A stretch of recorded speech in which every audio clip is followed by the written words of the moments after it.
Right, welcome to this unit's rating video for the Necrons. So in this episode, I'm going to take my top picks for Necron units. We'll go in reverse order. So I'll give you the honorable mentions first of all, and then my top 5. So we'll go from 5 all the way through to the very top spot. For discount 40k, it's gamerfigures.com. Link for them in the video description below. If you're looking to expand your Necron collection or start collecting them, then do check out gamerfigures.com. Also, other gaming systems available from them, all your paints and accessories and sprays available from them as well. If you're in the UK, you can tap into free postage if your order's large enough, and also deeper discounts possible with them as well. And then if you're in the middle of England, Middlesbrough direction, they're in a place called Redcar. You can visit their store, and they have a gaming area there as well. I'll leave a link below for their Facebook page too. So Necron's brilliant faction, great starter army, nice, can be a nice and simple, straightforward colour scheme with them. Brilliant theme running with the Necrons as well. So some honourable mentions. This is a mix of, yes, the powerful units, and also some of my personal favourites mixed in as well. So these didn't make the list, but these are very good units. First up, one of my favourites at the moment is Triarch Praetorians. Excellent heavy jump infantry type unit. 10-inch move of these, toughness 5, 2 wounds, 3 up save. I go for the particle casters, 3 shots pistol with devastating wounds. You can usually chip off some wounds with that, which is great. And then with that combo comes the Void Blades, as 4 attacks each. You run a squad of 10, you get 40 attacks coming through at 3s to hit, strength 5, -2 and 1 damage. A brilliant shredding ability, excellent for clearing screens for light infantry. And then they'll shred through any other kind of target. Pretty good. If you run these with the Awakened Dynasty, I run a Catacombs Command Barge just near them, and then take the Phasal Subjugator or ability, which gives units within 6 inches +1 to hit rolls. So potentially these can hit on 2s for their shooting and close combat. But I found them to be a decent enough unit, just not quite potent enough to reach the top 5. Next up is, and I'm sure some people will think these should be in the top 5, but Scarab Swarms. A very useful unit. If you agree with my list, by the way, you can, or disagree with it, you can let us know in the comment section below. You can change it all around, add in units, take out units, and so on. Then do leave your comments and suggestions in the comment section below. So for these, 10-inch move, 6 up save, 4 wounds, just a unit that's annoying to try and chew your way through. A very low profile as well. They're great for hiding on the battlefield. Sizes of these, squads of 3 to 6. They've got feeder mandibles, they can do lethal hit, 6 attacks, nothing too scary with that. They do have this rule, self-destruction. At the start of the fight phase, if this unit is within engage range of one or more enemy units, so you don't have to charge. You can select a model in that unit to destroy. If you do, select one enemy unit with an engage range of that model, roll 1d6, add 1 to result if it's a vehicle.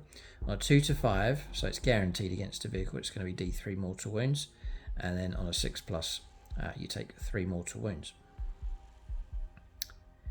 So I would say multiple small units can be very dangerous indeed. Imagine charging a vehicle with 3 squads of 3. You'd then potentially be guaranteed to get 3d3 mortal wounds. That's very useful indeed. And then Chittering Swarm, whilst enemy units with engage range of this unit, subtract 1 for the OC control, so you have the ability to shut down OC, which is excellent, of models in that enemy unit to a minimum of 1. Whilst this unit is within 6 inches or more for any Cryptek models, the objective control characteristic of models in this unit is 1. So they are OC 0, they can go to 1 if there's a Cryptek nearby. So a useful, tactically useful little unit. Great for a small, mobile, cheap unit to move around, fulfilling secondaries for you on the battlefield. So dangerous to vehicles, great on secondaries.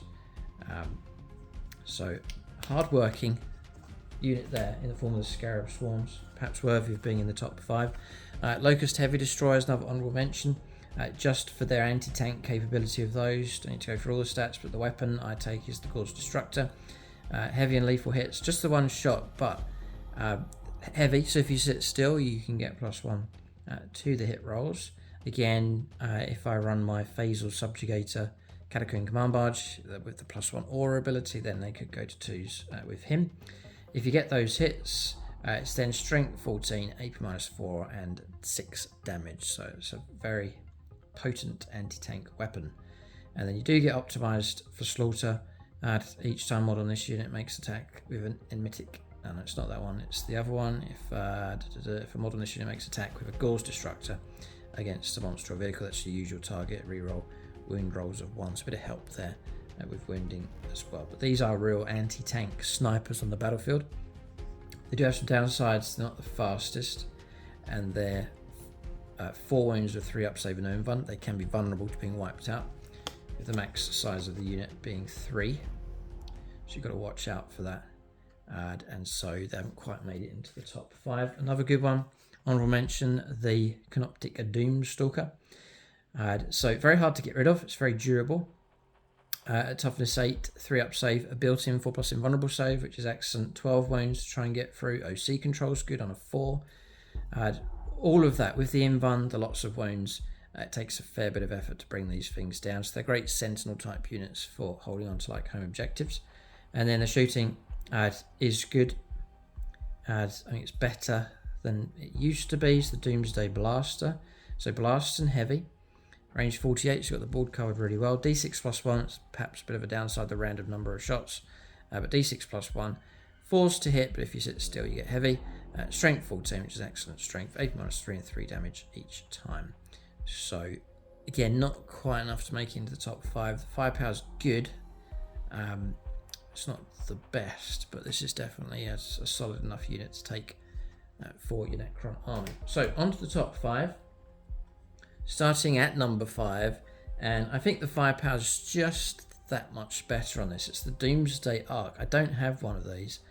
The cannon's always been scary on this, and it looks decent enough. 10-inch moves, just a vehicle profile here. It does have a built-in 4+ invulnerable save, so it's carrying the same kind of durability as the Doomstalker. It's slightly tougher at toughness 9. More wounds as well, so 14 wounds on this thing. And better on the OC as well, OC of 5. So an excellent backline fire support unit, taking out the toughest of targets. Let's say you're going after a Land Raider, for example. The Doomsday Cannon, this is what all the focus is on. It's blast and heavy, so again, if you sit still, you're going to get +1 to your hit rolls. Blast is useful against perhaps heavy infantry you're going to go after with it. D6 +1, so you're averaging about 3 or 4 shots. 3s to hit, could be 2s if you sit still. Strength 18. So superb. You could be on 2s to wound a good number of vehicles at toughness 9. AP -4, which is excellent, is just that much superior to the Canoptic Doomstalker, and then a straight damage of 4 as well. So like 3 successful wounds going through is going to cause big trouble for any kind of vehicle. 4 wounds a time going through. So very powerful weapon. 72-inch range, by the way, so you've got the board and beyond covered. Overwhelming obliteration. In your movement phase, if you remain stationary until the end of the turn, its Doomsday Cannon has devastating wounds. So on top of that, you can tap into devastating wounds, which is absolutely fantastic. So it really is good. A little bit random with the number of shots, so that's something to keep in mind. You also, to get the most effect out of this thing, you need to remain stationary, which sometimes, often, I guess, can mean that you need to deploy in more of an exposed position, which could be a downside. But to make up for that, is your durability. 14 wounds, try and get through. 3 up save, get a bit of cover, and also the 4+ invulnerable save will add a lot of protection as well. But that's at number 5. Decent backline firepower support with the Doomsday Arc. Next at number 4 is Locust Destroyers, which are in desperate need of a resculpt. And it baffles me to this day why Games Workshop didn't resculpt these along with the Locust Heavy Destroyers. Just a bit of an adjustment on the Heavy Destroyer design would have got these sorted out, but I don't know, and why they haven't come out soon after the Locust Heavy Destroyers, I don't know, but hopefully we'll see them at some point. But Locust Destroyers, really good anti-medium infantry type unit, and they're quite, well, I was going to say they're swift across the battlefield, they're actually movement 8. But anyway, quick enough. 3 up save, toughness 6, 3 wounds each, OC of 2, so got decent OC control. Then the Gauze Cannon is just going to give you a ton of shots. You can go for units of 1 to 6, so very Flexible with your unit sizes on these. Even little annoying units of 1 could be good for like grabbing objectives, fulfilling secondaries and so on. But you can go up to a squad of 6. 3 shots each of the Gore's cannon. It's got built-in lethal hits. Add 3s to hit and then strength 5 -2, 2 damage. So really good against medium Primaris type infantry. And then on top of that, hardwired for destruction. Each time on this unit makes an attack that targets the closest eligible target. You reroll hit rolls of 1. And if the target of the attack is in range of an objective mark, you can reroll the hit roll instead. So you're rerolling hits, which is great. You really could like fish for lethals and so on. Yep. And you know that focus on going after things on objectives is a main part of the game, so it's always useful when those kind of rules are available. So Locust Destroyers, they're in a decent enough unit for sure. Then what I have next is the 3rd, 2nd, and 3rd slots. These are combos. They're like, I'm going to pick a primary unit, but they're nice. They're even better when they're enhanced and helped by an accompanying unit as well. So you'll see what I mean as we explain. So I've put, this is controversial, as I think more and more people are seeing the value of these. Scoreback Destroyers, they do have some downsides, but for close combat, if they can make contact at full strength, they're utterly devastating, and so they're making it at the number 3rd slot here. So 8 inches, speed's one of the downsides. People say, well, they're too slow, they walk up the wall and they get shot. So it depends on how you place them and how you use them. I have done a tactics video for the Necrons. I do talk about these in detail, how you can get the most out of them. So do check out that video. But Scoreback Destroyers add movement 8. There's ways around just wandering around the battlefield with them. There's different ways you can play them. Toughness 6, 3 up save, 3 wounds, OC of 2, which is great. Great unit for going after a no man's land objective and smashing your way through, clearing it and holding it. So it's all about melee with these. So the Scoreback hyperphase weapons, 4 attacks each.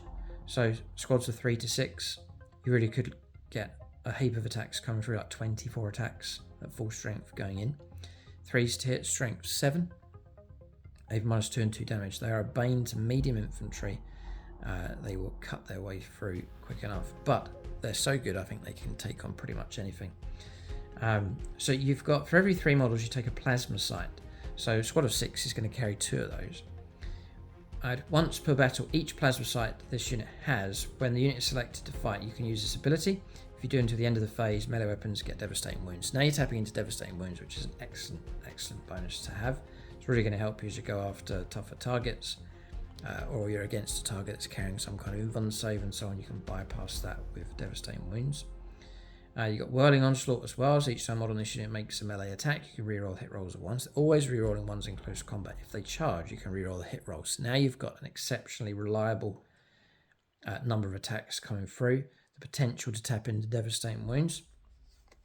Then what makes these even better is the combos. To add in the Scoreback Lord, he will bury himself inside that unit, so he's going to be bodyguarded. He fights well himself with a hyperphase harvester. 4 attacks, needing 2s, strength 10, -3 and 3 damage. You've now got more punching ability in that unit. He's a living battering ram, a 1-man army himself. Toughness 7, 3 up save, built-in 4+ invulnerable save, 7 wounds on this model. It's a nice high number of wounds for a character. OC of 2 on him as well. And then not only do you get these cheap up at 85 points, I believe.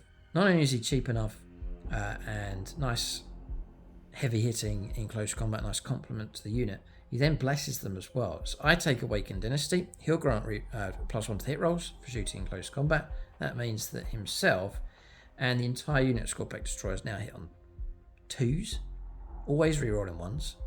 So now you've got crazy accuracy with your attacks in close combat. And then on top of that, he's the living battering ram. He's got his own mini tank shot for Crimson Harvest. When you end a charge move, roll a dice. 2 up, it's D3 mortal wounds. If you roll a 6, it's D3 +3. And on top of that as well, he will grant the entire unit, including himself, lethal hits. Now you've got 6s to hit, will also wound. And then you combine all of those things together, and you have got an utterly deadly unit in close combat against any kind of target. And so that's so useful to have in 10th edition. Hard-hitting melee unit is really going to help out your army. The question is getting them into close combat. That's why people have been put off from getting hold of them. They take a unit, they march them up the field, they get ambushed, they get destroyed, and they haven't done anything. But there are sneaky ways of trying to get them into close combat. I detail that in the tactics video for the Scoreback Destroyers. But overall, I think they're an excellent unit. If used well, they're utterly deadly, and they're in at number 3. Next is another combination here, but the primary unit choice is Necron Wraiths. These are another close combat objective controlling type unit, but taken with a different approach. They're 10-inch moves, they're a bit quicker, toughness 6, 3 up save, 4+ invulnerable save, 4 wounds. So the primary reason for taking these is durability. They're very hard to get rid of. You can take squads of 3 to 6. I run a squad of 6. To get through that save, the invuln save, the 4 wounds, at toughness 6, it's a lot of effort the opponent has to expend to get rid of them. Damage 3 weapons, you're still going to need 2 successes of that to get them through. Damage 2, you're going to need 2 successes. There's not much damage 4 weaponry out there. D6 damage is not guaranteed to get them also, so it's just a lot of effort, and you can find that the opponent will just divert so much attention to get rid of these. And they are under pressure. If they don't get rid of them, then you can start repairing, putting models and wounds back on. So this really is like a distraction type unit that will absorb a lot of damage from the opponent. And whilst they're going after these, it's preserving the rest of your army from attacks coming through. So the primary reason for taking them is just a durable, annoying, hard to get rid of unit. But at the same time, they've got a bit of shooting. Transdimensional beamers I take for the... particle casters I take for the devastating wounds, 3 shots each. It's like 18 shots coming from the unit. 6 to wound will give you those devastating wounds. And then in close combat, vicious claws. They get 4 attacks each at 4s to hit. I don't expect these to wipe units, to overthrow units the same way as I would from the Scoreback Destroyers. I'm expecting these to go in, cause some damage, and then just be in it for the long grind. You're looking at strength 6, only AP -1 and damage 2. So you'll find that some damage can be caused by them, but not so much. So I'm thinking of a unit that's going to just survive, tie up units, be a pain to get rid of. You've got Wraith form, you need to jump over stuff. Each model that does 4+ is a mortal wound. It rarely comes up. But it's available, and the ability to cause a few mortal wounds. So these are tough, these are durable, but to improve that trait is a combo, and that is I add in a Technomancer. He'll move with them, a 10-inch move. I'll not go through all of his profile, just as a weak character, but he's buried inside that unit. He can join Wraiths here, it lets you do that for attachments to units. So what he gives to them is a Rites of Reanimation, which is a 5+ Feel No Pain. Now all of a sudden, you've got a very durable unit with a 5+ Feel No Pain across that unit, and all of a sudden you've now got exceptionally good durability. For example, you damage 2 weaponry, 2 of those going through brings the Wraith down. Now you've got 5 up Feel No Pains to try and disrupt that, which you should disrupt it to a fair degree. And now it's going to take even more firepower, more effort, more resources being diverted to get rid of that unit. It also helps them repair. And Technomancer gives you, at the end of the movement phase, restore D3 lost wounds to the unit as well, so actually help repair the unit also. And then again, for my Dynasty, Awakened Dynasty, by adding my character in with the Wraiths, you'll give them +1 to hit rolls. So they'll go from 4s to hit for shooting, close combat, up to 3s, which is a nice improvement. So Wraiths, this isn't the type of unit. Sometimes I'm calling out units here that are great at destroying other enemy units. This is not why these are in the list. These are here because they're a very solid, durable unit to have on the battlefield for Necrons. And for the overall game plan in 10th edition, it's very, very useful to have. So that's why Wraiths are in at number 2. So next, at number 1, surely it has to be, it's the Catans. They're all pretty good. I've got 3 here. But they're all Catans of different types. The Nightbringer, the Transcendent, and the Void Dragon. We've talked about units that are durable. These have that durability, but more of a sting than Wraiths. I think they're more dangerous with the damage that they can do. The Catan Shard of the Void Dragon, it's a strange model, but what a presence it has on the battlefield. It's slow though, 6-inch move. This is a unit that's going to head off towards trouble. It's to look for trouble because it really can deliver the goods. Toughness 11 on this thing, so immediately off to a nice toughness. 4 up save, 4 up invuln built in. 12 wounds, try and get through. OC is good on this, OC of 4. So this can shoot and fight well enough. Spear of the Void Dragon is anti-vehicle 2+. This ring really goes after armor. Just the one shot within range 12, so this is immediately telling you this is a unit that needs to be in the thick of the fighting.